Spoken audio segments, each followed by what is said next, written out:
मुंबई कांदिवली पश्चिम चारकोप में एक प्रमुख व्यापारी परिवार घाटगे ट्रेवल्स के मालिक है। उन्होंने अपने जीवन भर की पूंजी खर्च कर संध्या हॉरिजॉन नामक संस्था में एक फ्लैट खरीदा। उक्त संस्था का पूर्ण विकास प्रोजेक्ट पूर्व नगर सेविका संध्या जोशी और उनके पति विपुल जोशी के कंपनी संध्या क्षितिज कंस्ट्रक्शन और नितिन गायकवाड़ द्वारा पूरा किया गया। सभी कानूनी कार्रवाई पूरी होने के बाद उक्त परिजनों को ब्रिय मुंबई नगर निगम और माढ़ा ओसी द्वारा अनुमोदित किया गया प्राप्त हो चुका है। हरिचंद घाटगे परिवार द्वारा विक्रय अनुबंध के अनुसार संपूर्ण राशि विकास हेतु सौंप दी गई। यद्यपि उक्त फ्लैट का विकास कार्य भी घाटगे परिवार को सौंप दिया गया। उनके फ्लैट पर अब तक कब्जा नहीं दिया गया।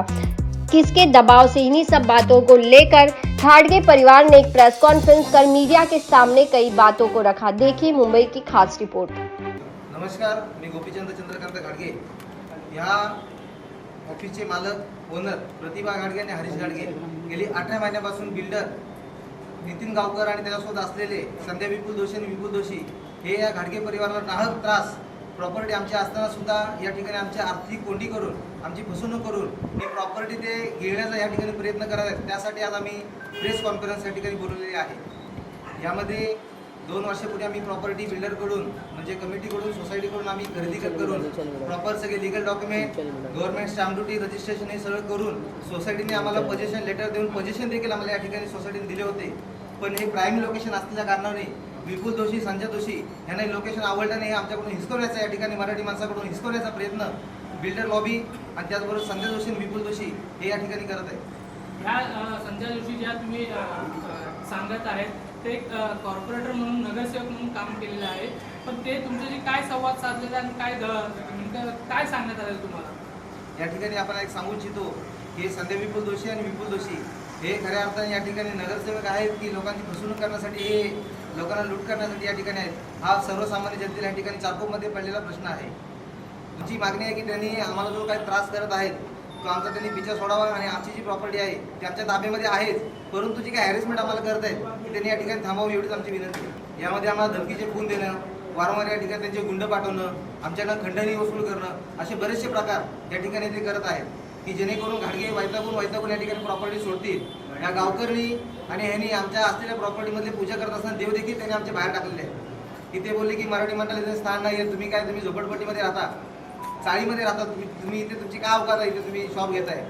जेव्हा त्यांना पैशाची गरज होती तेव्हा त्यांनी आम्हाला शॉप विकलं। आमचे इतके मागे लागले की 2 महिन्यामध्ये आम्ही टोटल त्यांचा व्यवहार दिलेल्या वेळेच्या 10 दिवस आधी आम्ही पूर्ण केलेला आहे। आमच्याकडून 1 रुपयाची देखील त्यांची कुठे आम्ही कमी पडलेलो नाही आहे। परंतु हे प्राईम लोकेशन आल्यानंतर आपण सध्या बाजूला बघत असाल McDonald's, natural ice cream, Kotak bank या बऱ्याचशा या ठिकाणी गोष्टी आल्यानंतर त्यांच्या लक्षात आलं की हा प्राईम लोकेशन आहे आणि आपल्याला पाहिजे। त्यानंतर आम्ही वारंवार बिल्डरला सगळ्या ठिकाणी आम्ही पत्रव्यवहार करून देखील की आमचं कुठल्या प्रकारचं काही गोष्टी ऐकत नाहीत। प्रत्यक्ष आम्ही बघितलेल्या आहेत आणि प्रत्येक ठिकाणी ते आम्हाला हॅरेसमेंट करतायत, धमकीचे फोन देत आहेत आणि त्याच्या आमच्याकडे रेकॉर्डिंग सगळ्या गोष्टी आहेत। यहाँ पे सब मौजूद है पेपर।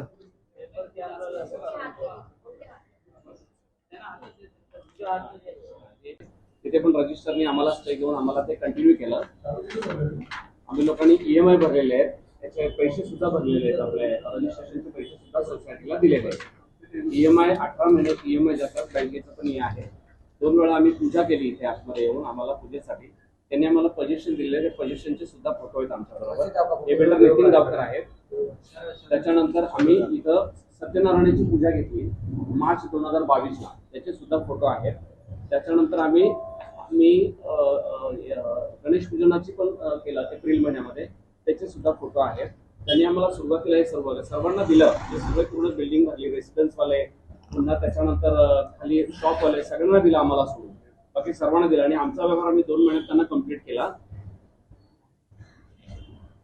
हे बघा इथे आम्हाला सांगितलं पाण्याचं, वॉटरचं कनेक्शन आहे, एक पाण्याचं आहे, ड्रेनेज आहे। आम्हाला सांगितलं तुम्हाला काही मिळणार नाही याच्यातलं, तरी सुद्धा आमच्याकडनं अंडरटेकिंग 12-14 पानाची लिहून घेतली, ते सुद्धा आम्ही त्यांना लिहून दिली।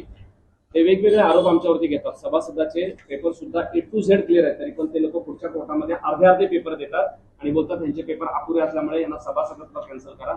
आणि हे सर्व विपुल जोशी तो सर्व करत आहे आणि त्याच्यामध्ये काय तो इतके पैसे सर्व ठिकाणी देतो ना की आम्ही बादच होऊन जातो। म्हणजे आम्हाला उठायला जागा होत नाही की आम्हाला 3 महिन्यानंतर असं वाटतं की आमच्या हाताला काय लागेल, पण आमच्या हातात काय लागत। भयंकर परिस्थिती आणि भयंकर एकदम जे ते आम्हाला जे ओळखतात ते लोक बोलतात की तुम्ही म्हणून हे सर्व थांबलात आणि जगलात, नाही तर बाकीच्याचं कोणाचं अशक्य झालं असतं एवढं. आणि आम्हाला सुद्धा अशक्य आहे, पण माझी भावंड सर्वांनी मला मदत केली. माझे दादा आहेत, माझे भाऊ आहेत, माझी बहीण आहे, मामा लोक आहेत मुलाचे, तर त्या सगळ्यांनी मदत केल्यानंतर त्यामुळे आम्ही लोक इथं बसलो. नाही तर काय, ₹1.25 लाख EMI भरतोय आणि करोडो रुपये त्यांनी माझ्याकडनं घेतलेले आहेत, करोडो रुपये घेतलेले. आणि ते मी त्यांना देऊन टाकले फटाफट. त्याच्यासाठी मी घर विकलं, माझ्या आईने गावची जमीन पण विकली, दागिने सुद्धा माझ्यासाठी दिले आणि हे सगळं आम्ही व्यवहार कम्प्लीट केला. त्यांना कॉर्पोरेटर आहे, आम्ही त्यांना लेटर पण बरेचसे दिले आणि त्यांना आम्ही सांगितलं हे आम्हाला द्या तुम्ही, पण ते लोक आम्हाला देतच नाही. ते बोलतो आम्हाला ऑफिस पाहिजे. आणि माझे भाऊ पण त्यांना 2-3 वेळा जाऊन मिटिंग केली. माझे 2 भाऊ, माझ्या लहान भाऊला बरेच पुरस्कार मिळालेले आहेत, म्हणजे हरिओम छोटा भाऊ आहे, त्यांनी पण पिक्चर बनवलेला. ते स्वतः जाऊन मिटिंग 3 वेळा केली. म्हाडामध्ये पण ते स्वतः विपुल जोशी गेलेला, त्यावेळी मिटिंग केली, त्यांच्या ऑफिसमध्ये जाऊन मिटिंग केली. त्यांना ज्यांना गुरु बोलतात ते त्यांच्या तिकडे सुद्धा आम्ही सकाळी सुद्धा सर्वेच्या तिथे आम्ही जाऊन मिटिंग केली त्यांच्याशी. तरी सुद्धा बोला ही जागा मी देणार नाही, मी काही करणार, पनिशमेंट करणार, पण त्याला मी बायकांना पळवणार, असं त्यांनी स्पष्ट सांगितलं. ते म्हणलं आम्ही पेपर आहे, तुला विकायचे नव्हते तर तू पहिला आम्हाला नाही द्यायचे ना, आम्ही एवढा सर्व व्याप नसता केला. प्राईम लोकेशन असल्यामुळे त्यांनी ना हे सगळं आमच्याशी खूप मोठे भानगड्या केल्या. आणि आम्ही आम्ही इथं थांबलो नाही तर आम्ही त्याच वेळी आमच्या डोक्यात असा विचार करतो. आम्ही रात्रभर झोपत नव्हतो, 24 तास जागायचो आणि आम्ही लास्टला ठरवलं की जन्म आमचा मुंबईचा आहे आणि असं ठरवलं की आम्ही मुंबई सोडून जायचं. इथपर्यंत आमच्या डोक्यामध्ये एवढे विचार आले की आम्ही मुंबई सोडून जाऊया, पण आमच्या जीवाला इतका धोका आला होता की आम्ही खूप कंटाळलो. त्यानंतर जो सेलचा पार्ट होता त्या सेलच्या पोर्शन मधून जो कमर्शियल त्यांना जो गाळा आहे हा घाडगे साहेब आणि त्यांची फॅमिली त्यांनी तो विकला. तो विकल्यानंतर त्यांनी ते जी काही त्यांची रक्कम होती ती घेतली, त्याचं स्टॅम्प ड्युटी रजिस्ट्रेशन हे सगळं झालं. हे सगळं झाल्यानंतर त्यांना पजेशन दिलं. पजेशन दिल्यानंतर इथे जे विपुल जोशी आणि संध्या जोशी जे इथल्या ते गावकर म्हणून आहेत, ते सोसायटीचे चेअरमन आहेत, त्यांचे हसबंड आहेत, तर ते पार्टनर आहेत या बिल्डिंग उभं करण्यामध्ये. तर त्यांचे काही कमर्शियल हेवे दावे किंवा कमर्शियल त्यांचे इंटरेस्ट या प्रॉपर्टीमधून जास्त होते आणि त्या संदर्भात त्यांनी मग तो गाळा त्यांच्याकडनं गोड बोलून तो बळकावण्याचा प्रयत्न केला, परंतु त्यांना तो गाळा दिलेला नाही. त्यांनी पजेशन सुरुवातीपासून ज्या दिवशी त्यांनी ते पजेशन घेतलंय, त्यांनी पजेशन जेव्हा ह्या घाडगे साहेबांना हँडओव्हर केलं त्या दिवसापासून त्यांनी ते पजेशन स्वतःकडे ठेवलेलं आहे आणि ते त्यांच्याकडून बळजबरीने ते पजेशन हिसकावून घेण्याचा प्रयत्न आतापर्यंत या विपुल जोशी आणि हे सोसायटीच्या खांद्यावरून ते हे सगळं चालवत आहेत, सोसायटीच्या माध्यमातून चालवत आहेत. आणि गेल्या 1.5 वर्षामध्ये घाडगे आणि त्यांची फॅमिली यांना अतिशय म्हणजे अशा पद्धतीने कोणी ह्या मुंबईमध्ये तरी असा त्रास देत नाही, परंतु ह्या घाडगे फॅमिलीला त्यांनी बराच त्रास दिला. त्यांचं सभासदत्व रद्द करण्याचा प्रयत्न केला. बहुत सही और बहुत अच्छा सटीक सवाल आपने पूछा, क्यों हिंदी में इसका जवाब दूंगा, क्योंकि ये तो सिर्फ एक घाडगे साहब ने हिम्मत की है सामने खड़े रहने की और इनके सामने केस लड़ने की. आज आप आगे आगे देखते जाइए, ऐसे और कितने केसेस फाइल हो जाएंगे, क्योंकि मैं खुद एक प्रोफेशनल लॉयर हूं यहाँ पर और मेरे पास ही कम से कम 15 से 20 इनके अगेंस्ट में केसेस आए हुए. आने वाले दिनों में यही सारी चीजें मैं कोर्ट के सामने भी कहता रहूंगा और आप लोग अगर फिर से पूछने आएंगे तो सारी डिटेल भी दूंगा आपको. आमचं समर्थन असं नाही की मराठी माणसासाठी राजसाहेब प्रत्येक वेळेला राजसाहेब ठाकरे हे खंबीरपणे पाठीमागे उभे आहेत आणि राजसाहेबांचा आदेश न पाहता आम्ही आमचे संपूर्ण महाराष्ट्र सैनिक, माझे महिला विभागाध्यक्ष आहेत, आमचे सरचिटणीस नयनजी कदम आहेत, यांनी मला सांगितलं की तुम्ही सर्व आपली टीम घेऊन महाराष्ट्र नवनिर्माण सेना मराठी माणसासाठी तुम्ही खंबीरपणे त्यांच्या पाठीशी उभे राहा आणि आम्ही त्यांच्या पाठीशी खंबीरपणे उभे आहे.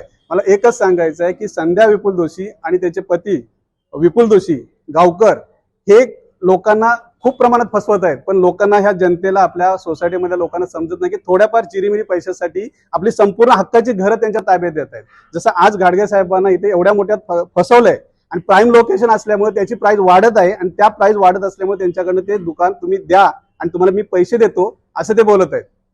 आणि ह्याच्यासाठी आपल्या चारकोपवासियांनी गेले 15 वर्ष त्यांना निवडून दिलंय, पण ते 15 वर्ष विकास सोडून ते फक्त हे विकास कामं करायला लागलेले आहेत आणि त्याच्यातून पैसा कमवायला लागलेले आहेत.